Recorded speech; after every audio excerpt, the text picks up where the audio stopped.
guys, what's up? It's Savannah. Welcome back to another episode of My Thoughts Exactly. If you're new here, hi, my name is Savannah and I'm your host of My Thoughts Exactly, and make sure you go ahead and subscribe to this podcast. That way you never miss an episode. We post weekly every single Thursday. You're not going to want to miss it. So make sure you go ahead and hit that subscribe button. Now, you guys, as you can tell by the title of today's episode, we are doing another What Would Sav Do? Have no fear. I am here. We're going to figure all your guys' shit out today. And I'm really excited. I love What Would Sav Do's. I like to do them once a month. It makes me feel like we're catching up together, makes me feel like we're just chit-chatting, and it's just a fun thing that we've been doing for a really long time.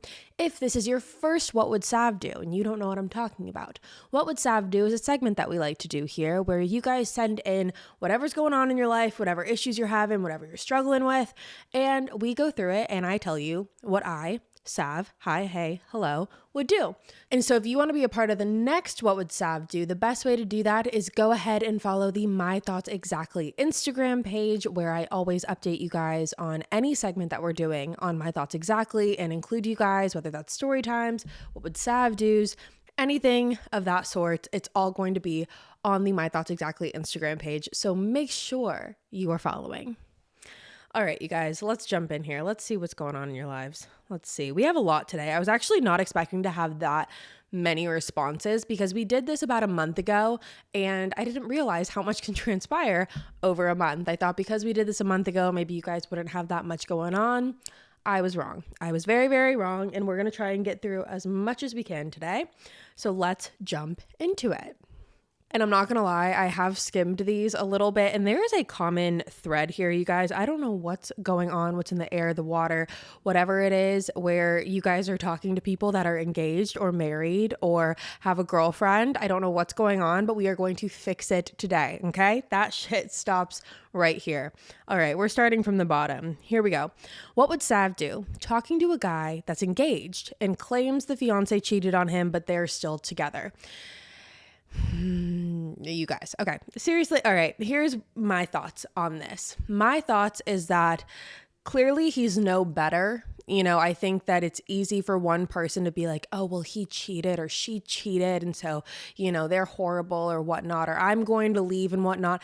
If they haven't left, then that's all that matters here. Like, if they have not left the relationship, then that's all that really matters, and that's all to really take into consideration. If you're talking to someone who has a fiance, regardless if he's sitting there saying, you know, my fiance cheated, she's this, she's that, whatever, he's no better. Because, you know, personally, I know everyone has different, you know, levels of cheating, levels of expectation when it comes to cheating. For me, emotional cheating also qualifies as cheating. So to me, in this situation, this guy is no better than the fiance that apparently, allegedly, according to him, cheated. And how do we really even know that that's the truth? And also, I just don't think that, you know, and personally, just from like, and because I'm looking out for you here and your, you know, everything going on. And because I'm here looking out for you, I just think that there is no good ending that comes from this. You know, for someone who's in a relationship, let alone engaged, to come out of that, that's going to take some healing to get over. That's going to take some time to get over. And jumping straight into another relationship right after that is probably not the best thing to do. And my personal opinion, what I would do is I would stop talking to him because a multitude of reasons. First off, if he still is engaged and talking to you, he is no better than his cheating fiance.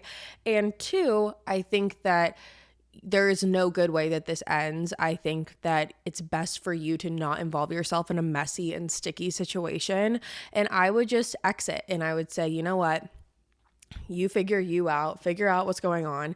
If you guys do actually end up splitting up, breaking up, maybe in the future there could be something, but as of right now, I think it's best to remove myself, aka you, from the situation. That's what I would do, because this just seems so messy. There's so many men out there that aren't engaged. Let's try and talk to one of them. I can understand, you know, when you're talking to someone, how he's probably, portraying the picture as, she cheated and whatever. Let me read this again just to make sure I'm not missing anything. Yeah, talking to a guy that's engaged and claims the fiance cheated on him but are still together. The key word there is claims. We have no idea what she did. You're hearing a one-sided story. And I think that, again, for the sake of your sanity and for the unnecessary messiness that this would cause your life, I think it's just better to remove yourself from this situation. Okay, this one is kind of similar. What would Sav do if you're dating a guy for 2 months, then found out he has been married for 7 years? You guys, I don't know. Again, like, this is what I said. I don't know what's in the air. I don't know what's in the water. I don't know what these men are telling you. We need to back away. No more. I think, first of all, I think that this is a situation where, what would Sav do? First off, I would leave. I would say goodbye, hell no, goodbye. But when it comes to your mentality and your mindset on this, I think it could be very easy. Not saying that you would do this, but it could be easy to sit there and kind of spiral with yourself and ask yourself a bunch of questions about, like, why didn't you know? How didn't you pick up on it? Blah, blah, blah. And I think the fact of the matter is you really just have to give yourself a little bit of grace with something like this. Like, this is not, it's not your issue. It's not your circus. It's not your monkeys. I've been saying that to my friends now for weeks when situations arise, is like, not your circus, not your monkeys. His marriage is his own deal. It's his own issue. It's something that he needs to deal with. And for him to have the audacity to try and date someone else outside of that marriage just goes to show the type of person he is. This is not the person that you would really ever want to be with if someone is willing to do that to their wife and their spouse. That's my personal opinion. I think that, sometimes it's easy to wrap your head in the mindset of, oh, well, maybe if, he leaves her, what does he like about me that he doesn't like about her?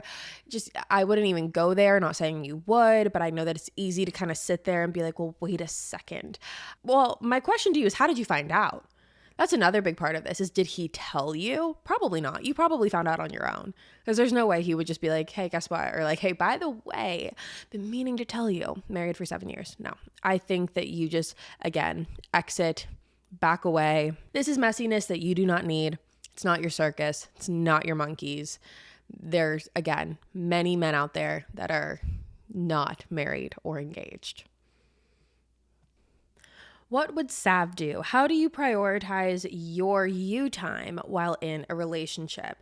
Now, this is something I could truthfully make a whole episode on, because I feel like I have a lot of good input on it since I am in a relationship where I live with my partner. I feel like because of that, I have, a pretty good understanding of this topic. Now, this varies from day to day. I think that, people, have jobs, they have lives, they do things, they run errands and whatnot.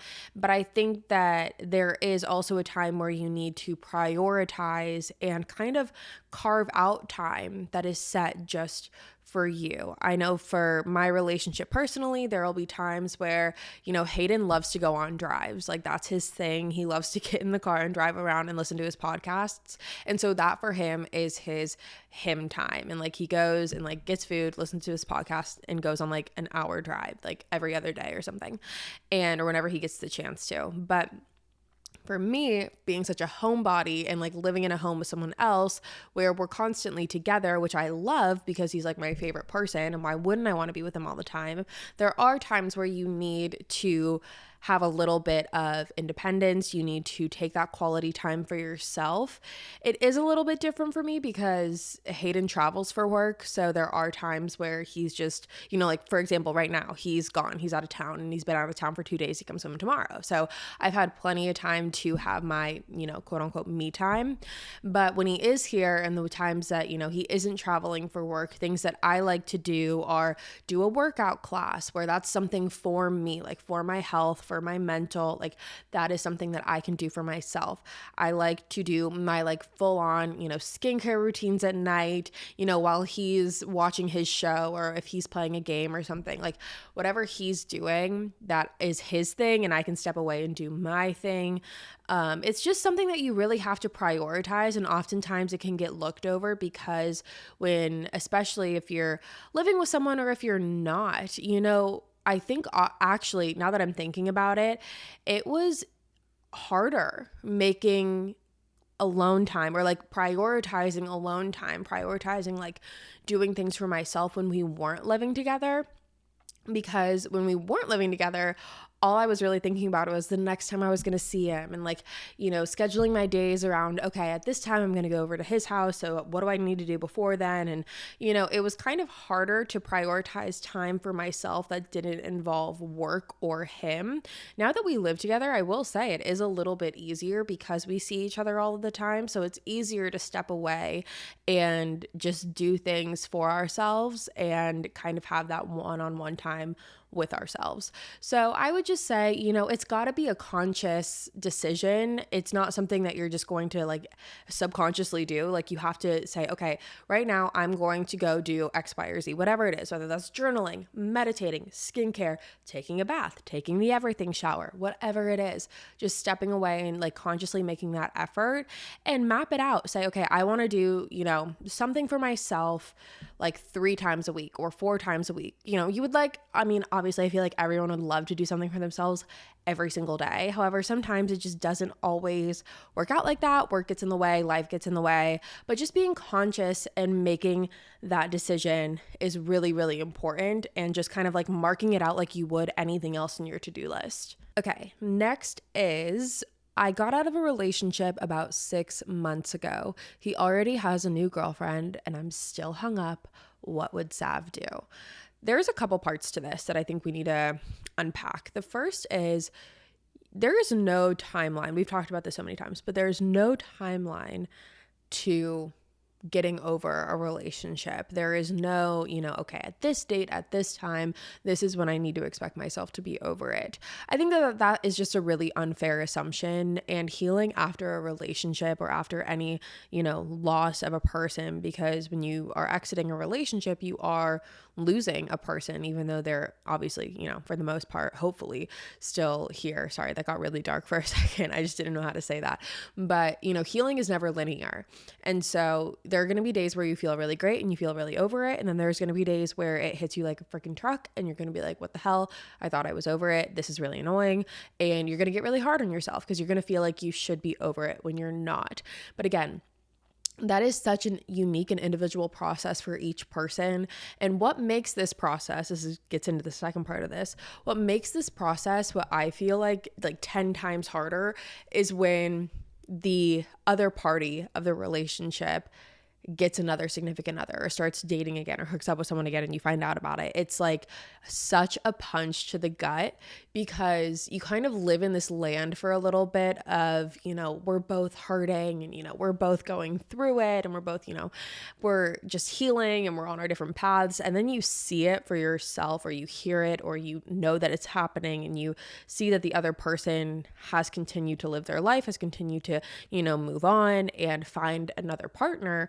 And that really sucks. And there's no sugarcoating it. There's no other way to go about it. Regardless if you were the one to end the relationship, regardless if, they cheated and you swore them off, regardless of whatever the ending circumstances are, when you see that person get into another relationship, there is a part that's oh, I don't like that. And especially, something like this, 6 months out, and you see them with someone else, that's gonna sting no matter what. But I think what you need to remind yourself is that, again, everyone's process of healing looks so different, and more than likely, not that I would ever wish this on anyone, but more than likely, when that relationship with this new girl ends, that's gonna kind of hit twice as hard, because I don't know, I feel like, does that make sense? Do you get where I'm kind of going there? Because, then he'll have to grieve 2 relationships, not just one, because not to say that he's not giving himself the proper time to heal or whatnot. And again, I don't really know the context or the details of this relationship. I'm just going off what you're saying.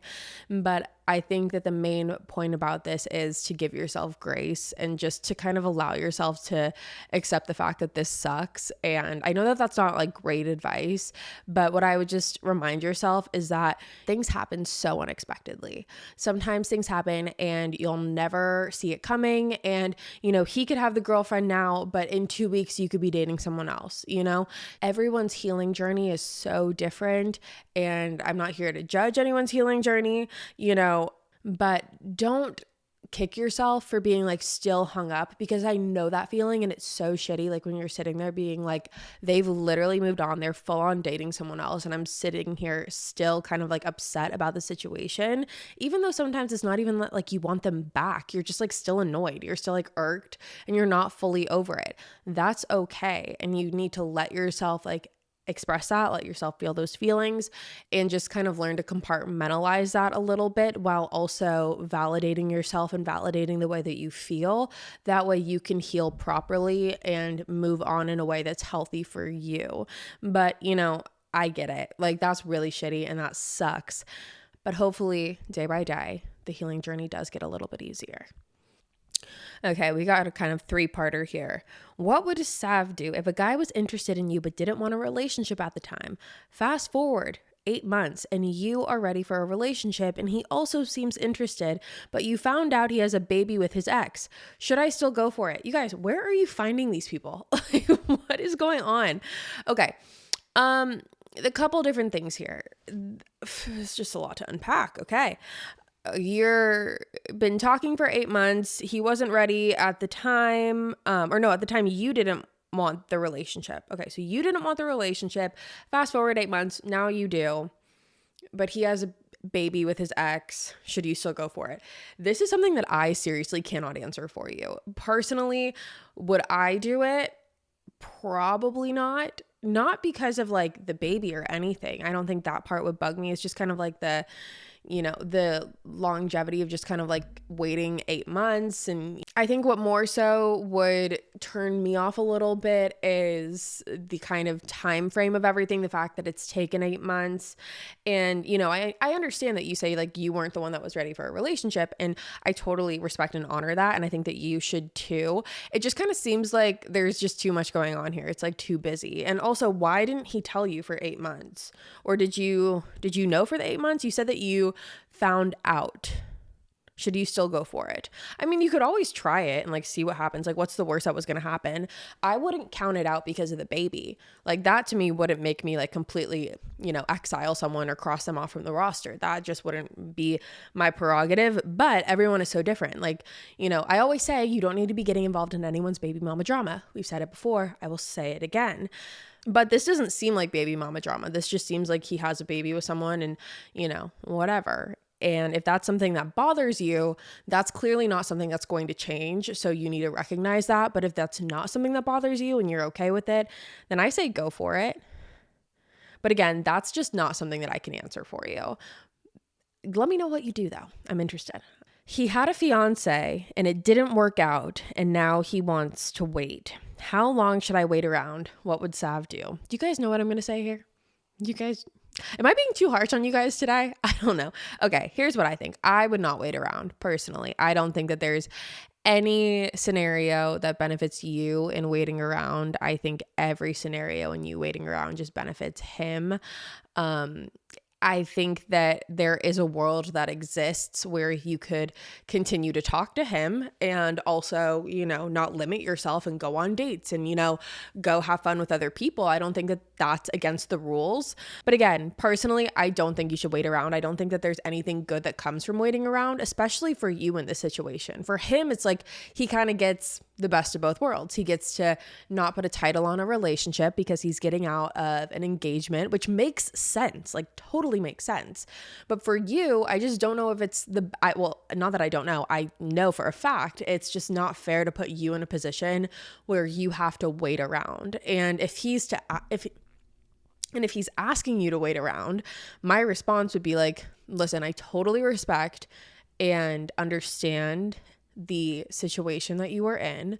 I really like you and do want to continue and see where this is going, but I'm not just going to sit around and like twiddle my thumbs and wait for you to finally be ready for a relationship, because that's not honoring myself. Like, it's not honoring me, my best interest. And so while I am going to continue to explore things with you, I'm also not going to limit myself. That's what I would say. That's what Sav would do. What would Sav do? You are in a long distance relationship, but you're putting in more effort. Okay, I actually feel like I can speak on this a little bit because last summer, for about, I want to say like when was it? June, July, August, probably like April, May, June, July, August. Hayden and I were long distance, and that was really, really hard. And we weren't even long distance, like super long distance. It was only a 4-hour car ride, which granted is still a pretty long car ride. But I think that when it comes to long distance relationships, both people really do have to be putting in a conscious effort. And what I would do in this situation is I would approach, whoever it is that you're dating and just say, listen, I feel like, being in a long distance relationship, it requires a lot of effort on both sides. And right now I kind of feel like I'm pulling a little bit more of the weight. And you can say that very matter of factly. But what I also think helps with a conversation like this is when you propose ideas of how you can improve the relationship and how you can incorporate new things into the relationship to like make it exciting and, keep that momentum going, I think is really important. And so whether that's, making a tradition that, every Friday you guys do like a FaceTime date night, or like every, Monday, Wednesday, Friday, or that kind of seems like a lot, but like every Wednesday or every Friday, or, watching the same movie while on FaceTime, or there's a bunch of different things that you could do, playing different games. There's so many apps on phones now where you can just play like different fun games together, have wine nights over FaceTime. I think that there are so many different ways that you can make long distance relationships fun and exciting and keep the momentum going. And so what I would do personally is I would have that conversation. I feel like some people would stray against having that conversation and feel like he should just be making the effort, period. However, my stance on things like this is that I can never be mad at someone, or I can never be disappointed, or I can never be upset if I've never expressed my frustrations. So for example, if I never express that I'm irritated or I'm frustrated about something in my relationship, then I really don't feel like I have a solid right to like continue to hold that grudge if I haven't expressed it, because obviously nothing's going to change if I don't express it. And some people might say, well, the guy should just know. They don't. And so I would just have the conversation, and if he shuts it down, or if he's just like, brushes it off or whatever, then it's time to have a more like, heart to heart with yourself and with him, and be like, why isn't he willing to put the time and the work in? And if that's the case, then, I really think that there's no point in continuing, because of the long distance relationship, especially, like you both have to be putting effort in. So that's what I would do. What would Sav do catching feelings for someone pretty soon after a long-term relationship? So this is kind of opposite of the question earlier about feeling like you're still hung up on someone that's started to date again after a relationship. If you catch feelings for someone after a long-term relationship, like go for it. Why would you not honor those feelings? I don't think that there's really anything to be said about it. I think that if you have feelings for someone, there's no timeline for like when you should get back in the dating game, or when you shouldn't, or when you should take time off. Like, I think that if you get out of a long-term relationship and you start having feelings, just honor those feelings and go with it. Like, I think that that's what I would do, or I know that's what I would do. I'm thinking about my last long-term relationship, and when we broke up, granted, it was like the peak of COVID, but when we broke up, I remember I pretty much immediately got back on like the apps and, was hanging out with old flames and old flings probably like 3 weeks into it. Maybe 2, I don't know, something like that. And yeah, I think that there's no time to be wasted. So I think that if you have feelings, that you should honor those and you should explore them, whatever that looks like for you. I don't think there's anything wrong with that. And I think that you, again, should just honor that. What would Sav do getting jealous over your situationship or friends with benefits? Okay, this is something I know all too well. Here's the thing. This is kind of the price you pay when you get into a situationship or a friends with benefits. And this is so often why like these types of things struggle to be successful, because as humans, I just don't think that we are hardwired to have intimate relationships without any feelings. There are very few people that I have met that can do that on a consistent basis with the same person. I know for me, like in my like really just like single girl phase, a couple years ago, I had no problem with like, you know, exploring different things and not having feelings because, am I really going to give myself up here like this? Just, it's different when it's like multiple people and not like the same person over and over again. And when that happens, again, I just don't think humans are hardwired to not have feelings in situations like that or not have emotions tied to those types of situations. So what I would say to you is try and understand that because, a lot of times when it comes to situationships and friends with benefits, I think society has constructed us to believe that like we're not supposed to have feelings. And that is just so twisted and backwards in my mind. I know I made a video about friends with benefits like years ago, and it's when I was in a friends with benefits situation. I really don't even remember what I said in that video, if I was pro friends with benefits or against it. I'll need to go back and look, but I think where I stand on it now is that if you truthfully believe in your heart of hearts that you can have a friends with benefits situation with one person and not catch feelings, good for you. Props, like congrats.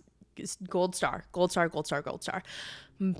Definitely couldn't be me. But if you're the type of person that gets jealous, if you're the type of person that's like, I don't want the person that I'm sharing a bed with, on whatever day for however long, to go out and do things with other people, that's so freaking normal. Like that is such a normal thought to have. And again, I feel like society has kind of twisted this narrative to make us believe that like we should be able to, be okay with certain things, or that like, the person that we're sleeping with, if they're sleeping with someone else, and like we shouldn't be bothered. And it's like the logic isn't there. Like it's just, I don't know, at least for me. And I think that a couple years ago, I probably would have stated different, but I know for my friends with benefits situation, that did not work out. That was horrible. And it always comes to an end at some point with friends with benefits. And I feel like, there are people that, they want a friends with benefits because they're not ready for a relationship. Cool, fine, get it.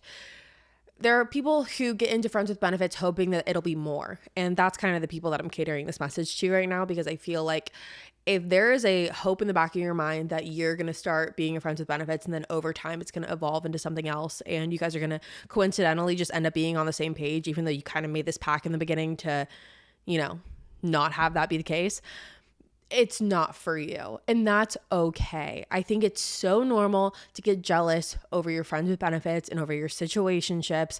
And what I would do in this situation is I would just start dating other people. Like you're not tied down to one person. You're not, you don't have to answer to anyone.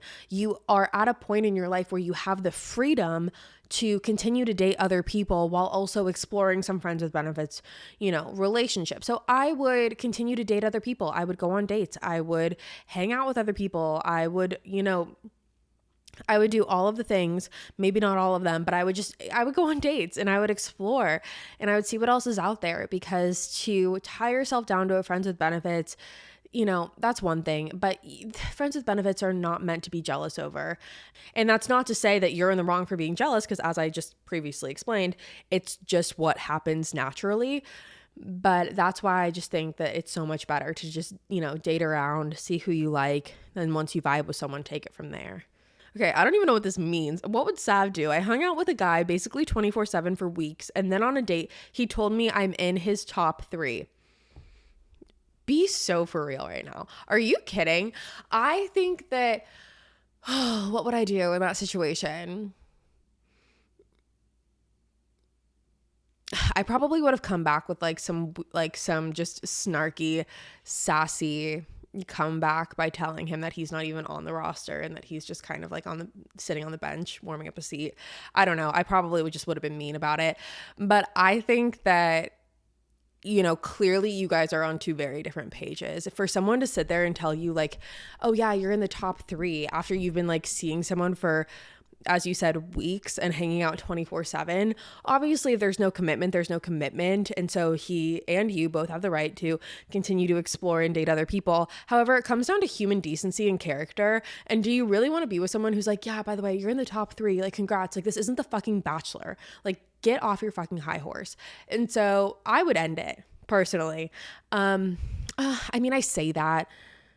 No, actually for that type of comment, I think I would end it. I really do, because, you deserve to be someone's number one pick. And just, there's certain things that you just don't say out loud, and that's one of them. And it just worries me. Like, what else is he willing to say with zero filter? Like, you don't want to be around that. No, next, sorry. What would Sav do if a guy hit you up only because he broke up with his ex? This is the classic case of the rebound.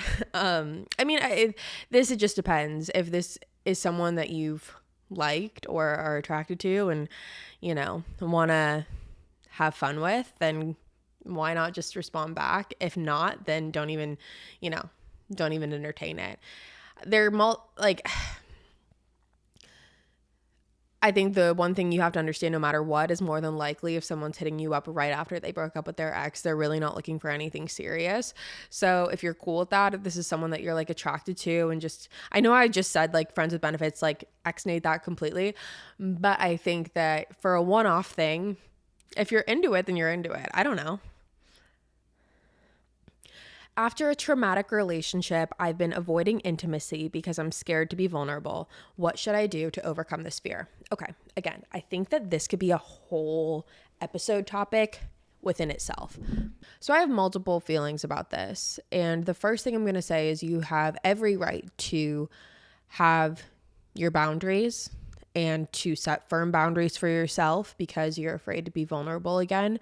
And I think that that's probably the healthy thing to do. I think that, if you didn't create boundaries and you just were kind of like on a free for all, I think that would be a little bit more concerning, even though, again, everyone heals differently. And I'm certainly not here to judge anyone's healing process. But I think that setting boundaries for yourself and for the people around you is a really healthy way to go about it.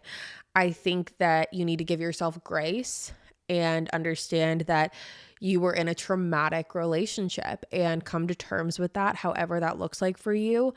And understand, as I said earlier, that healing process probably won't be linear, but to give yourself grace throughout all of the ups and downs in it is really important. And then to just remember that there is no timeline for you to feel like you have to let someone in again or to feel like you have to be over it. It's all on your own timeline. It's all on your own path. So you really get to create that however it looks best for you and however it feels best for you. And there will probably be a time along the line that someone else will come into your world and your life and your heart and will make you feel safe. But until then, just be gentle with yourself.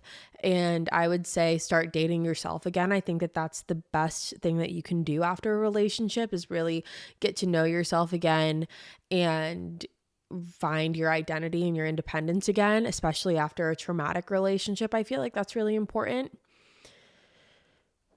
So that's what I would say. I think that giving yourself grace, giving yourself patience, being gentle with yourself, not feeling like you have to rush into anything just because someone else says so, having boundaries for yourself and for the people around you.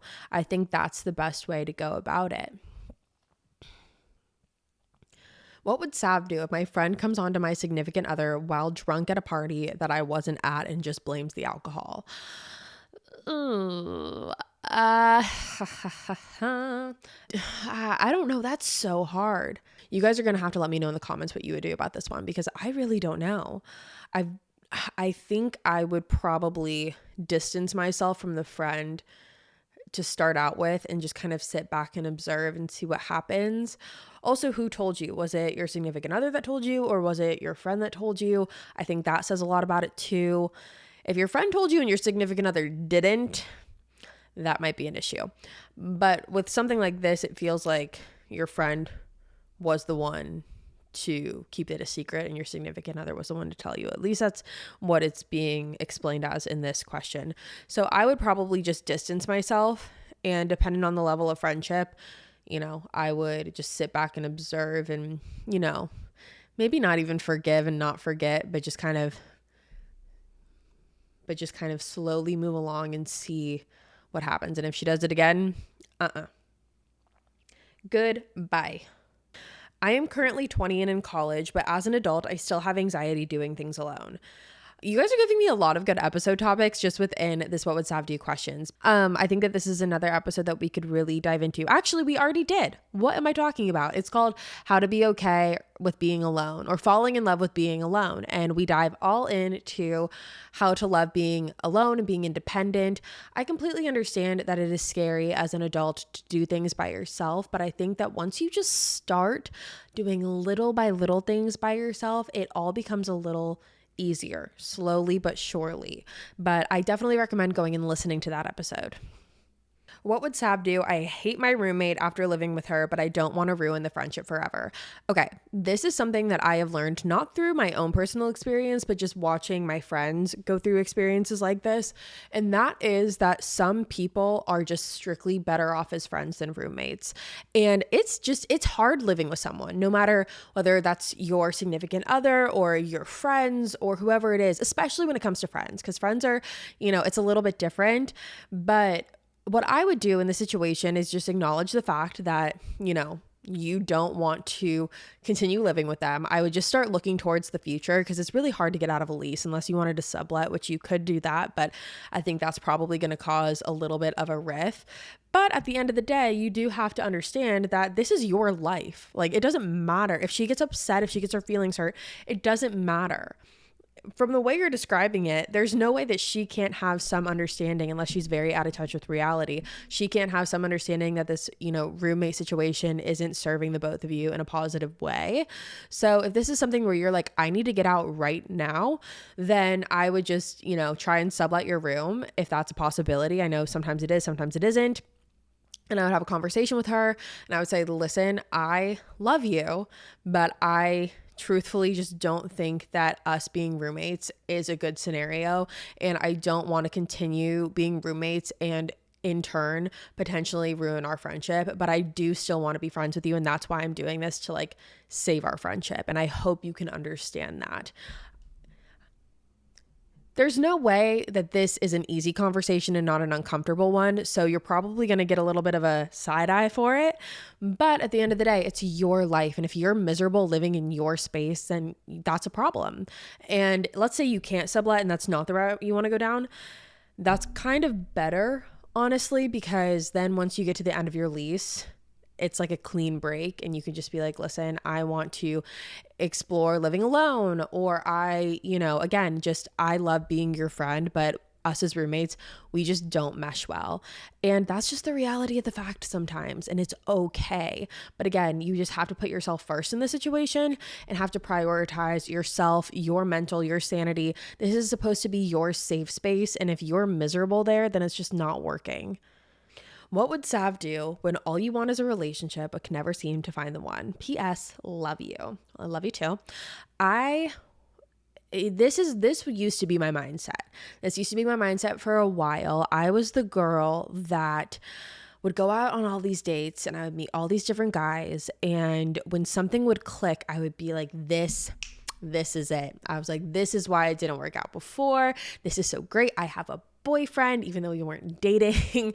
I would be like, this is the one. Like, this is it. I can't even tell you how many times that cycle repeated itself. And what was clear to me looking back now that I wasn't so clear about then is I wasn't looking for love. I was looking for someone to love me because I couldn't fully love myself.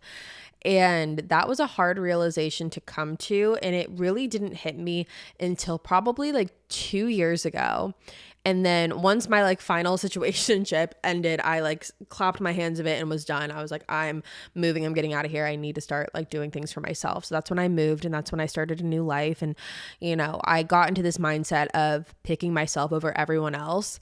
And truthfully, honestly, I didn't think that this is true when people said it, but everyone always says it happens when you least expect it. And truthfully, when I moved to Nashville, I was like, I'm so done with dating. I'm giving myself a year off of dating. I am done, because I kept going after all these people and meeting so many people and nothing was sticking. But again, it's because I didn't love myself and I wasn't looking for someone to love. I was looking for someone to love me because I couldn't do it. And so finally, when I got into this headspace of I love myself no matter what, I'm having the best time, living my best life, it happened. And it's just such a cliche saying when people say like, oh, it happens when you least expect it, or once you stop trying, it happens. But I would let go of the idea that you need to find a boyfriend or that you need to be with someone, because no, you don't. You don't need to be with anyone. You don't need to have a significant other at this moment. It's going to happen when the time is right. And you need to have trust and faith that the plan always works out and that everything always falls into place. And what's meant for you will always be yours. And so, going through these rosters of these people and nothing ever sticking or nothing ever working out, it's because it wasn't meant for you. So just enjoy the process of life and kind of sit back and relax and take a deep breath about it for a little bit, because it will happen. But I think that, again, a lot of it comes from loving yourself and just trusting that everything will happen the way and when it's supposed to. I have a boyfriend of 7 months and keep thinking of the guy I spoke to before him. He's a lot older than me by about 9 years, and we never close things off properly. We're from the same place, so it's hard not to keep in contact or to avoid seeing him. I really love my boyfriend, but cannot stop thinking about the guy before him, and he admitted he still likes me too. I know it's wrong, and I don't feel like I miss him, but I don't know what to do. Help, Sav. Okay.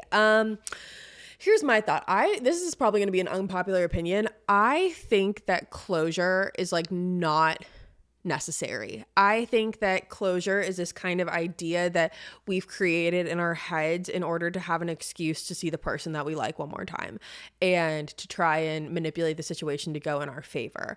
I think it's a different story when two people are like actually over the relationship and like actually are ready to separate.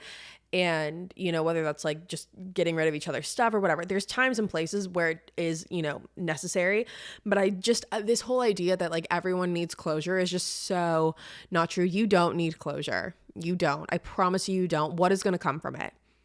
Like, genuinely, what is going to come from it? And again, probably an unpopular opinion, but I just don't see the need personally. I think that just closure comes from this idea of wanting to see the person one more time and like, having the situation being twisted. Personally, I just think a lot of people want closure so they can hook up one more time. Let's just let's just call it what it is.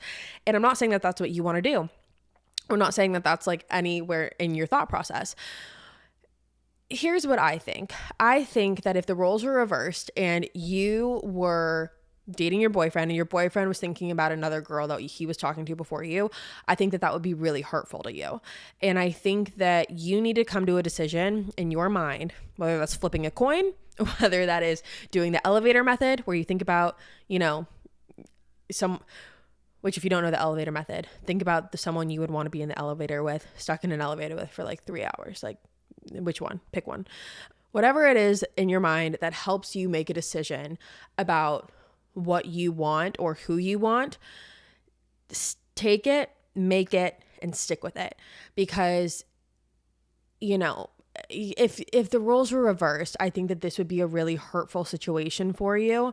And I think that this is not something that you would be okay with by any means. And I think that it's not something that you should even have to dabble with in your head. I feel like it's probably a mental battle for you to constantly have to think back and forth on which guy and who do I like more and whatever. You need to have to come to Jesus moment with yourself, a real like sit down heart to heart with yourself and decide in your mind who you like better. Do you like this guy who's 9 years older because he's just like, it's the infatuation and he's mysterious and, it's the one you're not dating because the grass is always greener on the other side to a certain degree? Or is it because you actually truthfully in your heart of hearts like him more and you don't like your boyfriend as much as you think you did, which is okay, but you just got to make a decision. So that, you guys, is where we are going to end this What Would Sav Do? I'm going to answer some more on my Instagram just because there were a lot more that we didn't get to today and this episode is already an hour long. But with that being said, you guys, that is all for me today. I love you guys so much. Thank you so much for tuning in to another episode of My Thoughts Exactly. I will be back next week with a brand new episode for you guys. Make sure you hit that subscribe button. I'll see you there next week. And yeah, love ya. Bye.